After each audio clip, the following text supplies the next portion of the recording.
Welcome to today's episode of The Other Side of the Studio, where my guest, you want to stay tuned because we're talking about something super important. It's what's going on down there. So, Ingrid Harm-Ernandes, she is the guest today that is a physical therapist and has been for over 38 years. And she has specialized for 26 of those years with the pelvic floor and has been a mentor and co-director at Duke University, and has been doing so many amazing things, but most importantly is her book. She has authored The Musculoskeletal Mystery, and it is a book, a resource that you will definitely want to pick up. So grateful to have my guest, Ingrid Harm-Ernandes.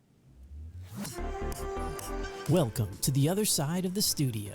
Join us for authentic stories, expert insights, and a fresh perspective on wellness to guide you through the nuances of life's transitions, reminding you that every shift, every change is an opportunity for growth.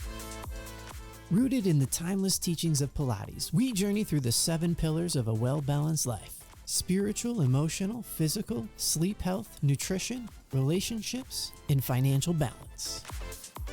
Are you ready to embrace transitions and live a conscious, strong life? Hosted by speaker, author, retreat guide, and founder of Conscious Strong, McLaughlin. So Ingrid, welcome. I'm so grateful to have you here again, because this topic we know is so important and we cannot have enough conversations about what's going on down there. So welcome.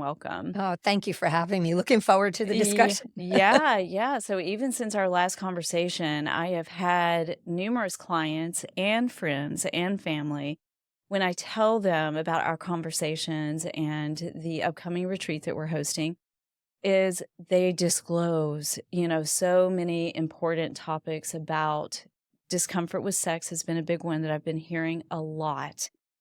So why don't we just start diving into some of these topics and hearing from your perspective about how we can start talking about what's going on down there so that we can help so many women who we know are suffering. Yeah, absolutely. I think it's unfortunately such a kind of a black hole topic, I'll call it, because people just don't want to know about what's going on down there. And it's so important to realize how many women suffer from these problems. Almost a third in the United States. I mean, that's pretty crazy, 1 in 3, and yet nobody really wants to talk about it, right? What do you feel in your years of experience? Because you've been practicing for now 38 years. I know that you have seen just a shift, likely just in conversations, knowing what we now have socially, social media, and that so much is more available. In terms of that, what have you seen as a shift in the discussions? Because I am hearing more. It's just still there is the embarrassment factor that I see with my clients. Yeah, I'd say there's been a good shift. I don't think the shift has been fast enough, quite honestly. But from when I started, where, literally I would have, a young lady pregnant say to me, Ingrid, I'm leaking. Literally whisper, I'm leaking. And I'd kind of have to think to myself, well, what is that? And, I had to go to the library to figure out what was going on. And at that point, that long ago, there really wasn't pelvic health, women's health in the United States. There was some in Europe and in Australia, but it was coming over and it was starting. So I really kind of dove in, head first into it all and figured a lot out and started just with some simplistic instruction and found some great turnaround. So that made me want to do more and more.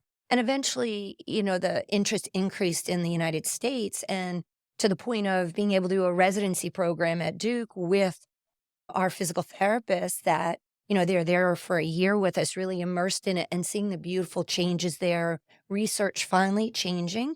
I think research is still well behind what we need, unfortunately. And so many people want evidence-based on their treatment, which is okay, but we need to have that innovation first and learn more about it and do more actually in the clinical setting. So that is happening now. It's just, unfortunately, like I said, it's so slow still for me. And then to add to it, social media can be a positive and it can be a negative. I've seen some great information out there. Some of my colleagues are putting wonderful information out.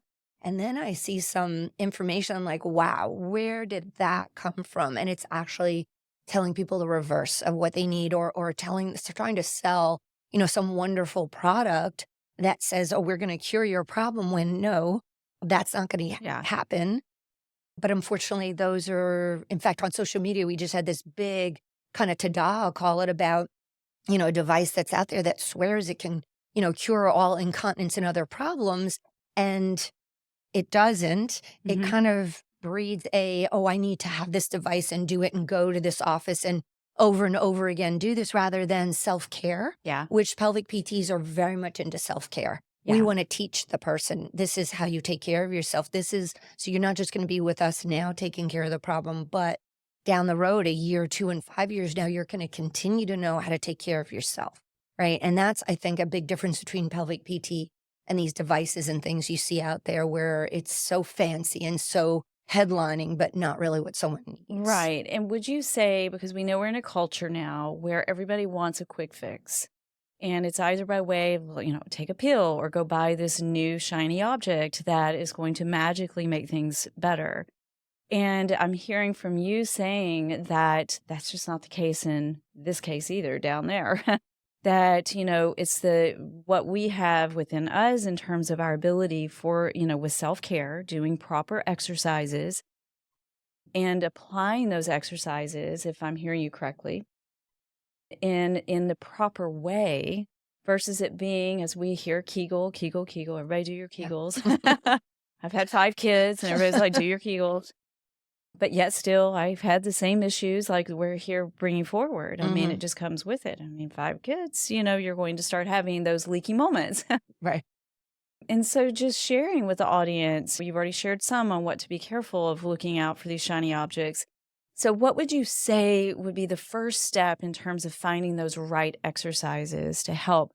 And we are already talking about incontinence. So why don't we just bring that forward now? Sure. So incontinence is actually, in a way, is a little easier to deal with, because if we just talk about that alone, it's one issue. A lot of people come forward with multiple issues, but it's good if we kind of define one thing at a time.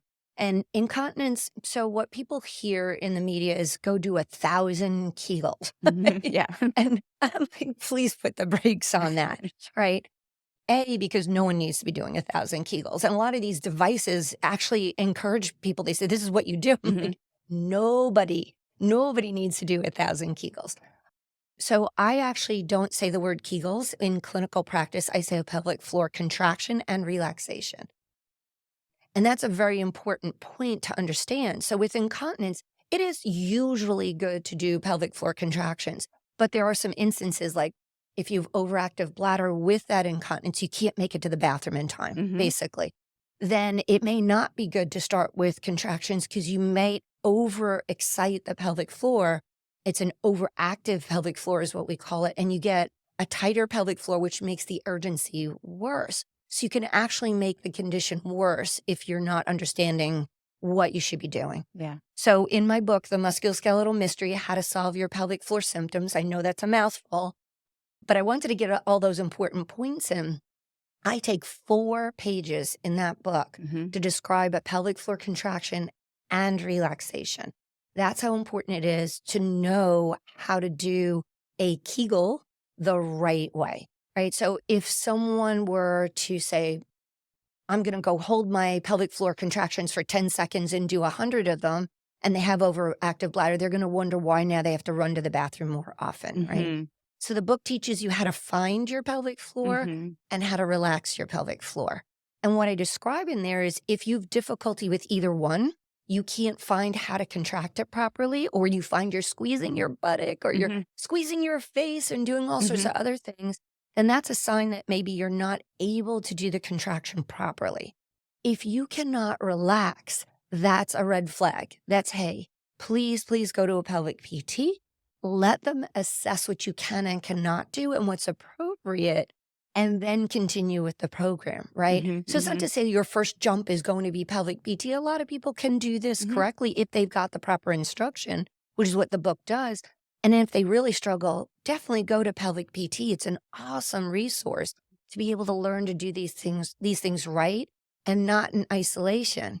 So Yeah. the third point of that is contract, relax, and now combination, meaning same with what you see in instructions you do with patients is how do we put movements together Mm-hmm. to mimic what you do every day in life? Your Mm-hmm. functional self, like what do you do? Getting out of a chair, getting in a car, getting out of the car, lifting a baby, right? These things that we need to do kind of together to get the body as a Mm-hmm. whole in the right direction so that you can resolve these issues. And that's what these machines and tools and fancy things won't do is they're not going to teach you how do you incorporate that in your everyday routine. Love it. Love it. So aligned with the work that I know I do in the movement field because it is exactly what I see when a client is just so restricted and held so tight. As we know, it affects every part of the system. And then definitely with the pelvic floor, I've seen many cases where that is no doubt the case. But what is beautiful and how I speak with clients as well is in terms of how do we start to soften the body first? Because I find clients really just so tight and just wound really tight, and especially in the whole pelvic region. I bring in my practice that we know that, especially like the psoas is one of our primary, it's our largest hip flexor. But down in our psoas, it holds so much emotions and we use it obviously so much. Can you share a little bit, because that does come forward in a lot of conversations that I have with clients, male and female, in terms of overactive psoas and your relation in terms of kind of bringing my work in here now in terms of just what I'm hearing, because I'm curious, to be honest with you, and how that relates to pelvic floor function. Yeah. So when we talk about pelvic floor, I really like to think of it as part of a whole core and not the core that people think. People think, I want to get a washboard and that's my core. Actually, that's the least important part Right? of the whole core, right? So Yep. the pelvic floor is that foundation, right? So if we think of our core as our house, our foundation is the pelvic floor, our diaphragm is the roof, our abdominal muscles in the front are the front of the house, and the back musculature and buttock musculature is the back of the house, right? And I always say to folks, if you imagine somewhere to start to pull the foundation or crack your foundation, you can imagine it's going to have a tremendous impact on the rest of the core, right? So the psoas is just one of those deep core muscles. And I like to think of it as absolutely, yes, it's a hip flexor, but it's a body stabilizer as well. So that means every time you pick up the opposite leg, the psoas of the hip that you're standing on now has to adjust. If I lift my hand up to reach for something, my psoas has to adjust. So it's a constant activity muscle that takes the brunt of a lot of these activities. And if we don't look at that and take care of it in conjunction with the pelvic floor, there's going to be a constant feedback, right? And I'll take it one step further. All of the hip muscles have an impact on our pelvic floor. So the obturator internus, what a fancy sounding muscle, right? It's a rotator of our hip. It is directly connected to our pelvic floor. So there's just a sheath that connects those two muscles. So you can imagine if the hip is excited or irritated from the psoas, it can be, it can get the pelvic floor excited or irritated and vice versa. So we always have to look at the hip when we're looking at pelvic floor conditions. I've had so many women say, well, I had a hip replacement and now all of a sudden I have incontinence. I didn't have it before, right? I don't understand. And the doctor just said, oh, well, it's, getting older. I'm like, oh no, please don't say that. It has nothing to do with it. It has to do with the disruption of that whole core mechanism that has now disrupted the ability for the pelvic floor to function at its finest. Right. So we have to look at all of those components. Yeah. So, so important. So what I'm hearing is definitely knowledge and understanding. And we're not saying you need to understand or read all of Gray's Anatomy, but having just some of these basic muscle group knowledge, right?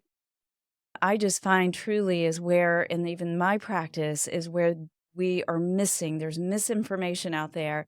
But if we just took the time to educate ourselves, but also in the fields that we are in and trying to help guide our clients better by educating them in a light version of anatomy, that is so, so important. Yeah. Yeah. That's exactly why I wrote the book, actually. Yeah. Because I was frustrated that my patients didn't know how to get to me. Doctors didn't know how to send the patients to me.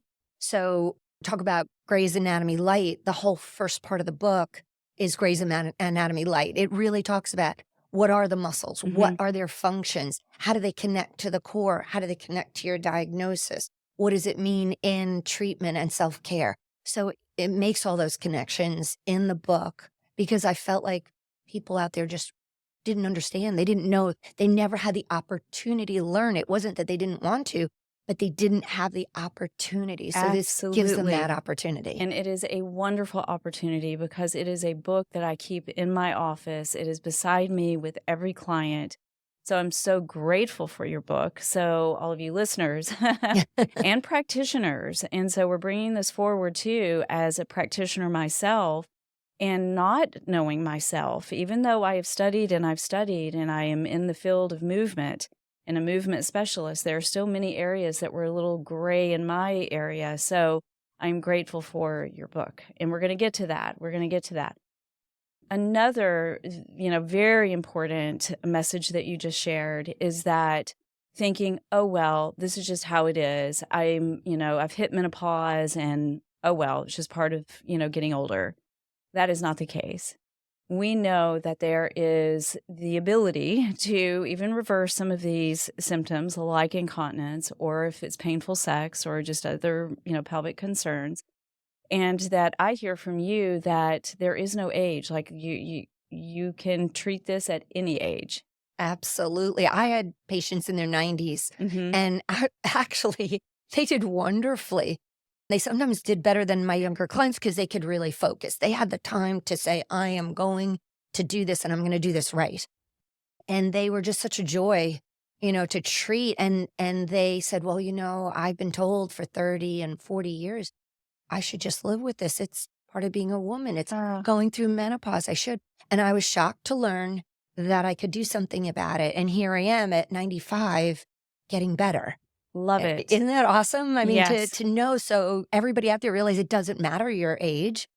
You have the ability to get better. You just need that right instruction, that right education, that right person to help you find your way. Absolutely. So ladies and gents out there listening, there is hope. Okay. It's never, ever too late. And you've hit again, I'm going to bring forward our culture and especially a younger generation, not knocking on you guys. It's just, but everybody wants it fast and, wants it after round one. We want to be done. And it's like, that's not the case. So in the work I teach as well, it's like it takes persistence and it really takes the dedication. And so all of you, no matter what your age is, if you are experiencing, especially postpartum, again, I've been there, you're in your 30s and you're really embarrassed going, oh my gosh, I am peeing in my pants.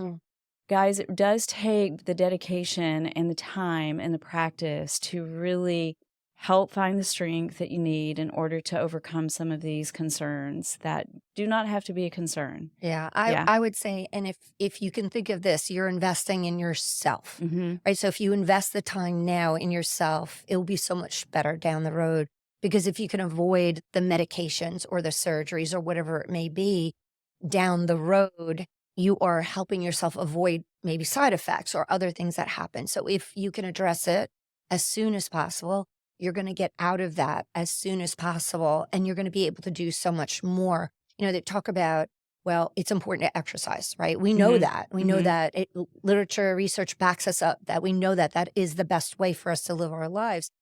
But if a woman says, or a man says, because I have plenty of men that I've treated too, oh, I don't think I can do that because I might leak. I don't think I can do that because it will hurt. Whatever the reason may be, then they don't do those exercises. So if we can resolve those issues, we can get them to exercising and leading a healthier life down the road. And I think that's that important investment that we're talking about. So your investment of a little more time and effort now pays off 100, 1,000-fold during the rest of your life. Huge dividends. I know in terms of just overall health, it impacts everything. I mean, you just look at your relationship health, right? This impacts so much if you're just embarrassed about just even leaking with your partner. But let's talk about some other issues too, because again, I've heard quite a number of concerns just as of recently. And one was a client and she was bringing forward that she has hemorrhoids. And she was asking me, well, are hemorrhoids a part of our pelvic floor? Are there exercises that we can do? And I said, well, no, absolutely. So can you touch on that topic alone, but also also what you're hearing in terms of, how it's impacting relationships? As, intercourse is painful. But then when you're bringing forward topics like this client shared that she has hemorrhoids, and she was like, I'm embarrassed about that as well. Yeah, yeah. So it's interesting. I would say hemorrhoids as a pelvic PT, we would approach from a couple different directions. Sometimes that's indicating a weak pelvic floor, and sometimes that's indicating a tight pelvic floor. So it's interesting. If the pelvic floor is weak and bowel movements aren't performed well, and there's a lot of pressure on the pelvic floor, hemorrhoids can increase. So we might want to strengthen that particular patient. But the reverse that is a little more common, which is a very overactive, tight pelvic floor. Mm-hmm. And that sounds kind of counterintuitive, like, well, if you're tight, shouldn't it pull everything up, right? But quite the reverse. What it means is the person is probably having a terrible time having a bowel movement. So we address both what's happening within the colon, the diet, fluid intake, all of that, and how to have a proper bowel movement, which sounds kind of funny. It's like, shouldn't everybody know how to have a bowel movement? But quite frequently, people learn from a young age on to strain, to hold their breath, to really bear down instead of being able to breathe properly. Remember, we talked about the core, right? Yeah. So it's involved here too. How do we use our abdominals properly? How do we not create a force? How do we relax our pelvic floor? So this person that has this overactive pelvic floor, they're the kind of person we have to teach to relax it and then relax it during a bowel movement. So if we can change the consistency of the bowel, we can change how they have the bowel movement. A lot of times the hemorrhoid will start to improve because they're not putting that daily strain on the pelvic floor. So yes, it absolutely has to do with the pelvic floor, but it's more than just the musculature. It's a big scope of things that are going on that the patient has to learn for their lifetime. Yeah. That once they start doing it, they realize, oh my gosh, I've had patients that literally don't have a bowel movement for a month. Oh, wow. Right. And so you can't imagine, they look pregnant, right? Yeah. And their whole life is so disrupted, right? This is the extreme that we're talking about. Yeah. So how do you change someone's life with something as constipation that, again, people don't want to talk about? Well, everybody's got constipation. I'm just going to take a mess of laxatives. That realizing that could actually make the problem worse, right? Yeah. So we have to take that all the way back and teach them all sorts of things to help themselves while we work on it physically, on the pelvic floor, the abdominals, the back, the strength, the core, everything. And that's where you would come in too, is like, how do you teach them to move their whole body so they encourage peristaltic motion, the motion that our colon is supposed to do, right? Yeah. So it's an approach of many-fold, many different directions that we come when we're treating and teaching someone, how to take care of themselves at that. Yeah, absolutely. So not to overwhelm you guys out there, I know that was a mouthful and that was a lot where a lot of people do shut down when they start going, whoa, that's just a lot of information. It really does not need to be that difficult, I promise. So, and we actually would love to hear from all of you. So just at any time that you want to drop, I don't know if I'm saying this in the appropriate place. Will you edit that? Okay. I do want to be able to drop a line and have some resources to be able to share, but to start small. And it does start with finding that right mentor, and whether it is a pelvic PT, whether it is a movement specialist, it does require both. And it is really starting to understand your body. And I truly feel, Ingrid, that it is now at a point to where I am seeing in the work that I'm doing, and it's re-educating, as we've already brought forward, but it is almost like deconditioning. It's like reconditioning now how we think. I think back when my grandmother told me that she was pregnant and had to stay in the back of the church. She was not allowed in the church because she was pregnant. And, that I just find absurd. But it goes back generations, right? And so a lot of that conditioning, even around our menstrual cycle, oh, it's embarrassing. We don't talk about that. Ooh, it's dirty. We have to, guys, come on. We've got to make it beautiful because it is a beautiful experience. But it is going to take this reconditioning, if that's the right word that I want to say, So it is breaking down some of these old, conditions that some of them we are not even aware of, but we're still holding just because of, my mother reading the book about a period when I was little. I mean, I think my sisters didn't even get that. Sorry, I got really close there. Yeah, I mean, my sisters were even upset because I was the youngest of three girls, and my mom sat down and just read a book at a very young age about a period, and it was like a dot, and this is associating this with my body. We just need to educate our women and young boys too, because they like to joke about it. But we know as we get older, those jokes turn into fear and embarrassment. Yeah. Education is absolutely the key. I mean, the more we can get out and give realistic, real information, the more it sinks in. I've been doing this for a while, really talking about it, and it still amazes me, when I start talking with someone who's not within the field, that they're like, I had no idea. That's the response I still get. 2023, still get this response. I had no idea. I had no idea it was something I could help myself with. I had no idea this isn't something I had to live with. We talk about menopause. There's a lot of information, I would say in the last 2 to 3 years, there's a lot of information about menopause out there.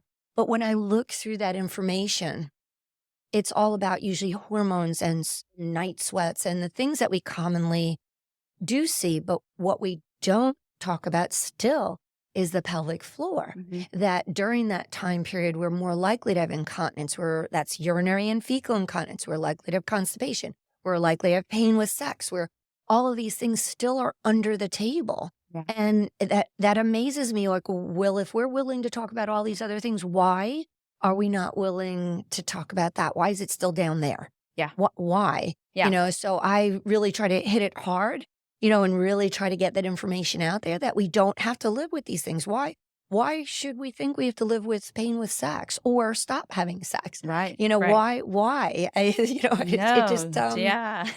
it still surprises me to this day. Yeah. Well, and that is why I'm so excited about the retreat that we're bringing forward, the first of what we, plan on having many, to get the word out and start having conversations and real conversations. And we're excited to share that we're going to have a retreat here in North Carolina, October 25th. So a lot of information will be shared then. We'll have a lot that we have been discussing, but also some very practical tools. So share what you'll be bringing forward in the retreat. Yeah, so we'll start a little bit with that anatomy, like we were talking about, just to build a foundation, quite literally build a foundation on the foundation, and give the groundwork so that when we dive into what I like to call our lab work, just our fun work, it makes sense why we're doing things, and it's real-time practical. And the cool thing is, I think we can, with our audience, people sharing things, we can say, well, this is something you can do. This is something that will relate specifically to what you're experiencing in your life. This will help you with your life, because it's going back to what we both like to do is teach people how to take care of themselves. So I think by the time we're done with the retreat, there's serious and there's fun, right? There's practical, let's learn a little bit about how not only can we help ourselves, but our loved ones, because this is very applicable to everyone else in your life too. So taking this course, you may be that advocate and that person. And I think that's what we're hoping for too, is that, we have other advocates in this world talking about pelvic issues as if it's an okay, normal thing to do. And I always like to say that these conditions are common. They're not normal, but we want to normalize the talk around it. We want to make it such that people are not concerned, embarrassed, and just don't want to talk about it because it's not okay to talk about. Indeed. And I know that I'm bringing the movement side of it, which is very much the foundation of the work that I do here at Conscious Strong. And it is making it fun.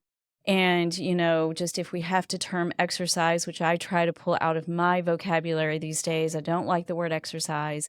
I call it movement. And this is becoming what movement should be, a lifestyle. And not something that you feel you have to subscribe to a particular way or thing or device, as we were saying earlier. But it's how do you start to integrate movement as well as the understanding of your body, and in this particular case, the pelvic floor. how do we start to normalize it, as you're saying, so that it does become just this natural lifestyle? And it does start with having conversations and having, I guess, better education around, this topic, as well as many others that relate to our body as a, spiritual and a beautiful emotional being that we are. Yeah, I like the idea of that, related to life, related to function, and looking at things with a different perspective. Hmm. And what I mean by that is, it's not like, okay, I have to do these exercises for the rest of my life. It's more, I've learned these new techniques. It's a different way than I was doing it before. It doesn't take more time. It doesn't take thought. It becomes integrated in your daily routine to the point where you realize, wow, I'm living a better life because I'm doing it this way now. Not I'm doing an exercise. I'm doing something someone told me to do. It's, wow, I can do this so much better. And I can get back to maybe some things I was not doing before. I mean, to see the enjoyment on my patients' faces when they realized, wow, I can do that Hmm. again. And I feel comfortable doing it. I'm happy doing it. I feel better doing it. My significant other is happier. My children are happier. Women often are the center. Hmm. And then if they get better, everybody around them gets better, right? So I think it's so, so great to see, these changes, in my patients. I think that was one of the most rewarding thing is when they said, I can do this again. Hmm. I love doing it. Thank you for, getting me back. And I'm like, well, it wasn't me. We're a team. We worked on this together. And I think the retreat kind of will show that as teamwork. How do we become a team, or how do you form a team that helps you? Right. I think that's going to be important discussions that we'll have, that you realize you can be that ringleader of your team, whoever they happen to be. It doesn't matter, whatever help you need. And I think that some of the fun that we'll have is just, how do you change those things in your life? Absolutely. It is what gets me up every single day, is just seeing when clients have that, I call it the light. You just see everything just lighten, and you can just, the eyes show that something has shifted in their body. And it's so beautiful. And yes, indeed, that is what we will be sharing at this retreat. So excited about it. But firstly, it is getting a copy, and everyone gets a copy of the book, right? Yep, So absolutely. the Musculoskeletal Mystery.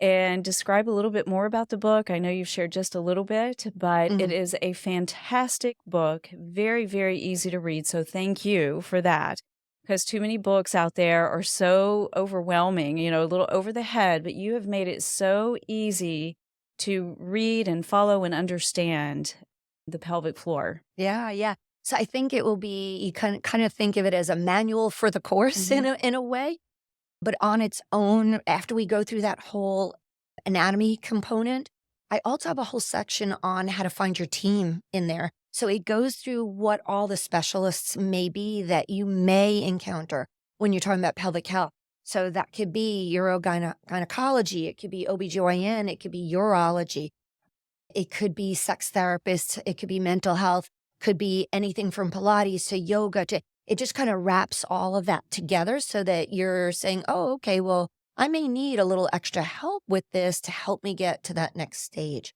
Then we talk about what happens in a pelvic floor examination. And the reason I put that in is a lot of folks are worried about going to a pelvic floor therapist because they don't know what it involves. And I've had many doctors say, well, I referred the patient, but they were just so worried about going. So again, I wrote the book because I thought, let me calm people's fears about what happens. Because I've had patients literally, as I'm walking down the hall to the room, say, I'm afraid of what you're going to do. Literally, that's what they say to me in the beginning, right? Yeah. And that woke me up. I learned so much from my patients. Hmm. Forget about book knowledge. My patients probably taught me more than anything else Yeah. in my career.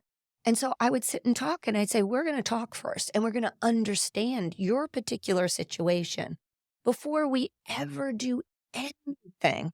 Then we do the assessment, and we do internal exams as pelvic PTs if we find that's appropriate. Hmm. So we can determine, what is the pelvic floor doing? Is it overactive, underactive? What's going on with that? Then the next chapter is all about treatment. So you can understand that maybe if we're treating someone who has painful sex, that we may start with some manual techniques, we may not. We may show them how to use tools like There's things called S-shaped wands and dilators that help stretch the tissue carefully and cautiously. There may be lubricants that we have them use. There may be biofeedback that we use. There's all these different things that we could potentially use as we find appropriate. So pelvic PT is going to reason through the entire assessment and figure out what's right for that individual patient. I could have 2 patients in the door with the same exact diagnosis.